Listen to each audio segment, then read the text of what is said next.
بسم اللہ الرحمن الرحیم۔ حضرت عیسیٰ علیہ السلام اپنے ایک شاگرد کو ساتھ لے کر کسی سفر پر نکلے۔ راستے میں ایک جگہ رکے اور شاگرد سے پوچھا کہ تمہاری جیب میں کچھ ہے؟ شاگرد نے کہا میرے پاس 2 درہم ہیں۔ حضرت عیسیٰ علیہ السلام نے اپنی جیب سے 1 درہم نکال کر اسے دیا اور فرمایا یہ 3 درہم ہو جائیں گے، قریب ہی آبادی ہے، تم وہاں سے 3 درہم کی روٹیاں لے آؤ۔ وہ گیا اور 3 روٹیاں لی۔ راستے میں آتے ہوئے سوچنے لگا کہ حضرت عیسیٰ علیہ السلام نے تو 1 درہم دیا تھا اور 2 درہم میرے تھے۔ جب روٹیاں 3 ہیں، ان میں سے آدھی روٹی حضرت عیسیٰ کھائیں گے اور آدھی روٹی مجھے ملیں گی، لہٰذا بہتر ہے کہ میں 1 روٹی پہلے ہی کھا لوں۔ چنانچہ اس نے راستے میں 1 روٹی کھا لی اور 2 روٹیاں لے کر حضرت عیسیٰ علیہ السلام کے پاس پہنچے۔ آپ نے 1 روٹی کھا لی اور اس سے پوچھا کہ 3 درہم کی کتنی روٹیاں ملی تھی؟ اس نے کہا 2 روٹیاں ملی تھیں، 1 آپ نے کھائی اور 1 میں نے کھائی۔ حضرت عیسیٰ علیہ السلام وہاں سے روانہ ہوئے۔ راستے میں ایک دریا آیا۔ شاگرد نے حیران ہو کر پوچھا اے اللہ کے نبی، ہم دریا عبور کیسے کریں گے جب یہاں کوئی کشتی نظر نہیں آتی؟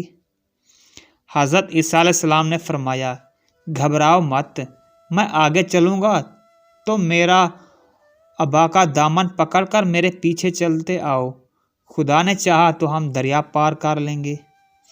چنانچہ حضرت عیسیٰ علیہ السلام نے دریا میں قدم رکھا اور شاگرد نے بھی ان کا دامن تھام لیا۔ خدا کے اذن سے آپ نے دریا کو اس طرح پار کر لیا کہ آپ کے پاؤں بھی گیلے نہ ہوئے۔ شاگرد نے یہ دیکھ کر کہا میری ہزاروں جانیں آپ پر قربان، آپ جیسا صاحب اعجاز نبی تو پہلے مبعوث ہی نہیں ہوا۔ آپ نے فرمایا یہ معجزہ دیکھ کر تمہارا ایمان میں کچھ اضافہ ہوا؟ اس نے کہا جی ہاں، میرا دل نور سے بھر گیا۔ پھر آپ نے فرمایا اگر تمہارا دل نورانی ہو چکا ہے تو تم بتاؤ روٹیاں کتنی تھیں؟ اس نے کہا حضرت روٹیاں بس 2 ہی تھیں۔ پھر آپ وہاں سے چلے۔ راستے میں ہرنوں کا ایک غول گزر رہا تھا۔ آپ نے ایک ہرن کو اشارہ کیا، وہ آپ کے پاس چلا آیا۔ آپ نے ذبح کر کے اس کا گوشت کھایا اور شاگرد کو بھی کھلایا۔ جب دونوں گوشت کھا چکے تو حضرت عیسیٰ نے اس کی کھال پر ٹھوکر مار کر کہا اللہ کے حکم سے زندہ ہو جا۔ ہرن زندہ ہو گیا اور چوکڑیاں بھرتا ہوا دوسرے ہرنوں سے جا ملا۔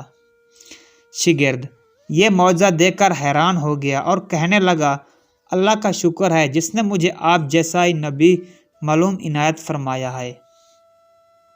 حضرت عیسیٰ نے فرمایا یہ معجزہ دیکھ کر تمہارا ایمان میں کچھ اضافہ ہوا؟ شاگرد نے کہا اے اللہ کے نبی، میرا ایمان پہلے سے 2 گنا ہو چکا ہے۔ آپ نے فرمایا پھر بتاؤ روٹیاں کتنی تھیں؟ شاگرد نے کہا حضرت روٹیاں 2 ہی تھیں۔ دونوں راستے چلتے گئے کہ کیا دیکھا ہے کہ ایک پہاڑی کے دامن میں سونے کی 3 اینٹیں پڑی ہیں۔ آپ نے فرمایا 1 اینٹ میری اور 1 اینٹ تمہاری ہے، اور تیسری اینٹ اس شخص کی ہے جس نے تیسری روٹی کھائی۔ یہ سن کر شاگرد شرمگندی سے بولا حضرت تیسری روٹی میں نے کھائی تھی۔ حضرت عیسیٰ نے اس لالچی شاگرد کو چھوڑ دیا اور فرمایا 3 اینٹیں تم لے جاؤ۔ یہ کہہ کر حضرت عیسیٰ علیہ السلام وہاں سے روانہ ہو گئے اور لالچی شاگرد اینٹوں کے قریب بیٹھ کر سوچنے لگا کہ انہیں کیسے گھر لے جائیں۔ اسی دوران 3 ڈاکو وہاں سے گزرے۔ انہوں نے دیکھا کہ ایک شخص کے پاس سونے کی 3 اینٹیں ہیں۔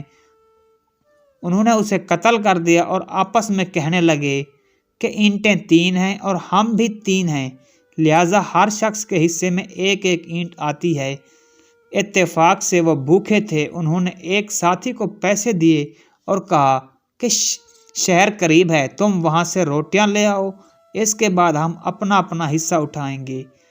وہ شخص روٹیاں لینے گیا اور دل میں سوچنے لگا اگر میں روٹیوں میں زہر ملا دوں تو دونوں ساتھ مر جائیں گے اور 3 اینٹیں میری ہو جائیں گی۔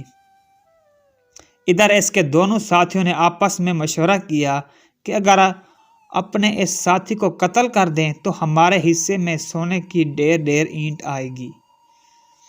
جب ان کا تیسرا ساتھ زہر آلودہ روٹیاں لے کر آیا تو ان دونوں نے منصوبے کے مطابق اس پر حملہ کر کے اسے قتل کر دیا۔ پھر جب انہوں نے روٹی کھائی تو وہ دونوں بھی زہر کی وجہ سے مر گئے۔ واپسی پر حضرت عیسیٰ علیہ السلام نے وہاں سے گزرے تو دیکھا کہ اینٹیں ویسے کی ویسی رکھی ہیں جب ان کے پاس 4 لاشیں بھی پڑی ہیں۔ آپ نے یہ دیکھ کر ٹھنڈی سانس بھری اور فرمایا، دنیا اپنے چاہنے والوں کے ساتھ یہی سلوک کرتی ہے۔